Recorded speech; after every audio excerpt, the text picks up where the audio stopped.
Okay, number 37. I actually like this problem very much because it will let you um, learn to use your calculator. I won't say to cheat, but to bypass the root process. It says to the nearest hundredth, what is the value of this expression? Well, the Casio will do square roots and it will do cubic roots, but it won't do anything above cubes. Or if it does, I don't know how to do it. So I'm going to show you how to get around that, still using your Casio. This is 27 on the top, and then that is over the fifth root of 3. Now, these are very ugly numbers if you work them out. They're not perfect roots. It would be one thing if there was a perfect number, but we're looking for the fifth root of odd numbers, so that would not be anything easy to do. So here's how I did it. It's really the only way I know to do it using this particular calculator. I converted this to 27, and if you don't see a power, I'm sorry, an exponent under here, it's just to the first because there's only one of those numbers. We don't want to put it to the second or any other power.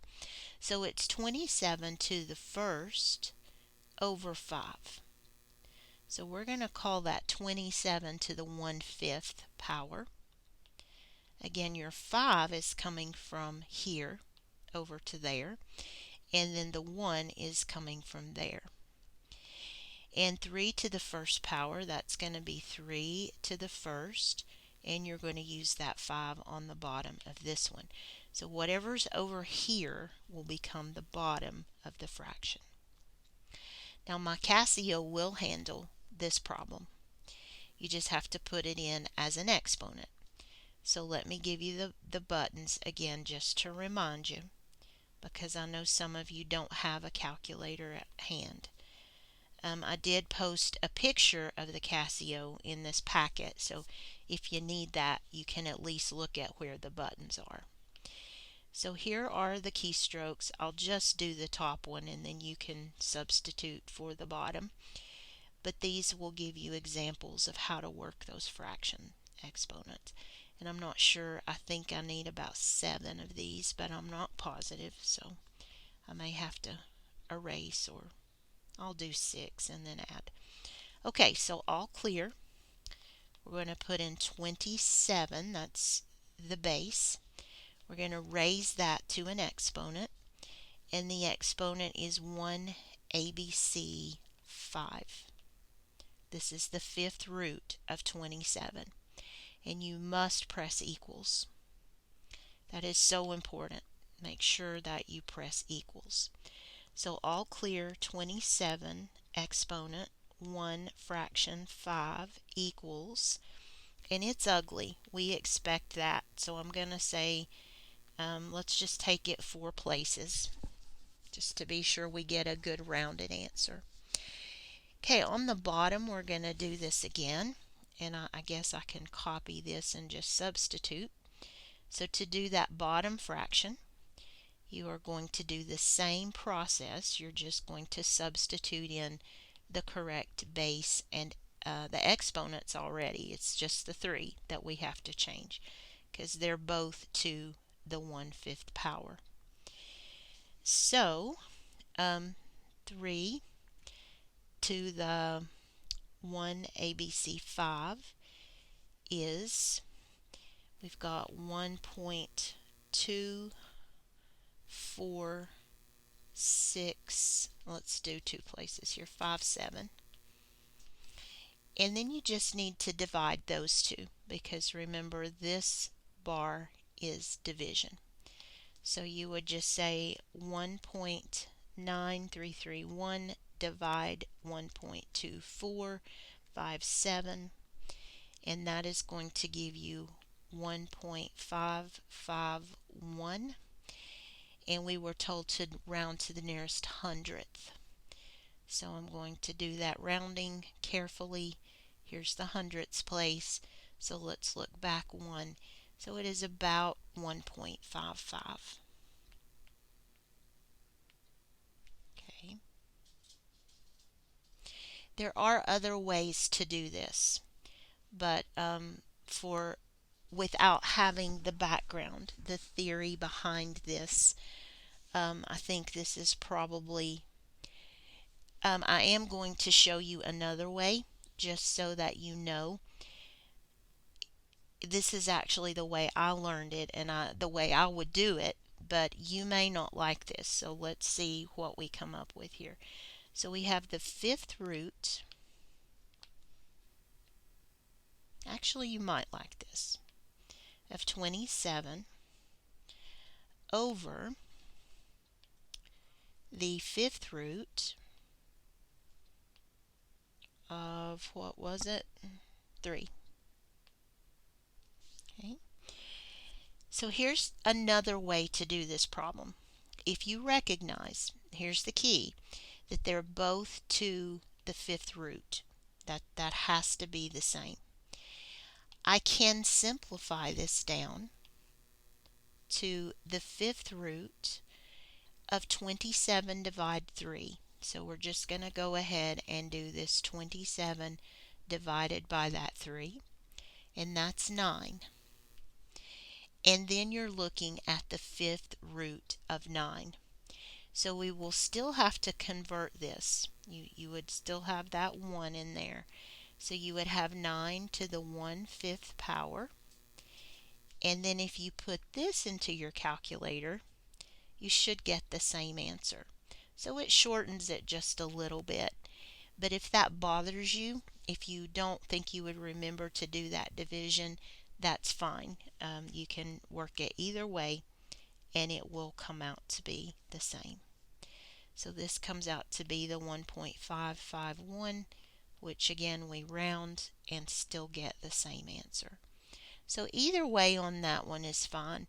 If Miss Susan mentioned in class that she just prefers to work them out the long way, and that's okay. Either way that you want to do it is fine. If those two exponents were not the same, those roots, then you would need to work it out the long way. Alrighty, number 38. This is all but one of the steps to simplify are shown below. And we're supposed to figure out the missing step. So this is a very tough problem if you don't have the background.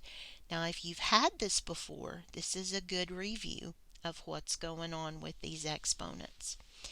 So someone tried to simplify this expression. Actually, somebody did simplify it. There's not a mistake this time. We're just looking for the missing piece of the puzzle. So the first thing that this person has done, here they've written the problem just like I did. That's all they've done there is to write the problem. And then the person recognized that these are the same roots, that 3 is present in both cases. So what they've done, they went ahead and put the one big radical, and they moved this 8/10 over 15 into that radical. So that is the step that you're seeing right here. It's perfectly correct. So then they said, okay, let's go ahead and simplify 8/10 divided by 15. So they did that process. 8/10 divided 15 should be 54. So we are in agreement.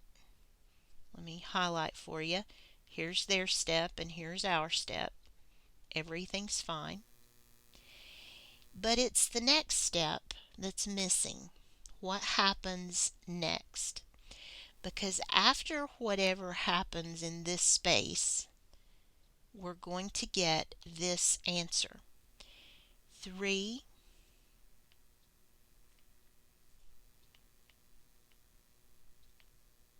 I'm not even going to read it. I'm just going to write it down. So would you agree with me that they have split that 54 apart? they have factored that 54 because they had to do that to get these two separate terms. The 3 is there. There's the 3, and the 3. No problem there. But they've divided that 54 up into its factors. And I'm actually going to work backwards from this step. Instead of, if you had had the background, I would do it the other way. But since you haven't, let's work backwards from there.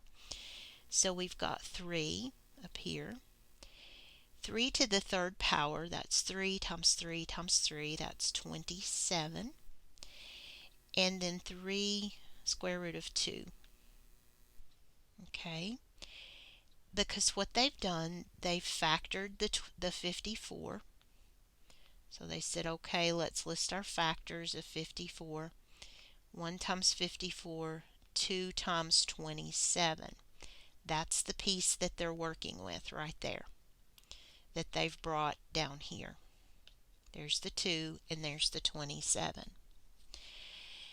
But when I go to match this to my answers, it's not there in that form. Okay, so what I have to do is figure out how we don't want to change the value in this box. The value needs to stay the same. But what they've done, they have kept the cube roots. We can't get away from that. And they've said, okay, the square root of 2 is going to stay. That can't really do anything with that. But they've written that 27 as its 3 to the third power. Okay, so this is the same. Those two amounts are equal because this equals 27 and that equals 2. And this is the piece that matches the choice that we're given. So the answer to this problem is B, as in boy. It's a very tough question. If you don't have that background, this one's a hard one.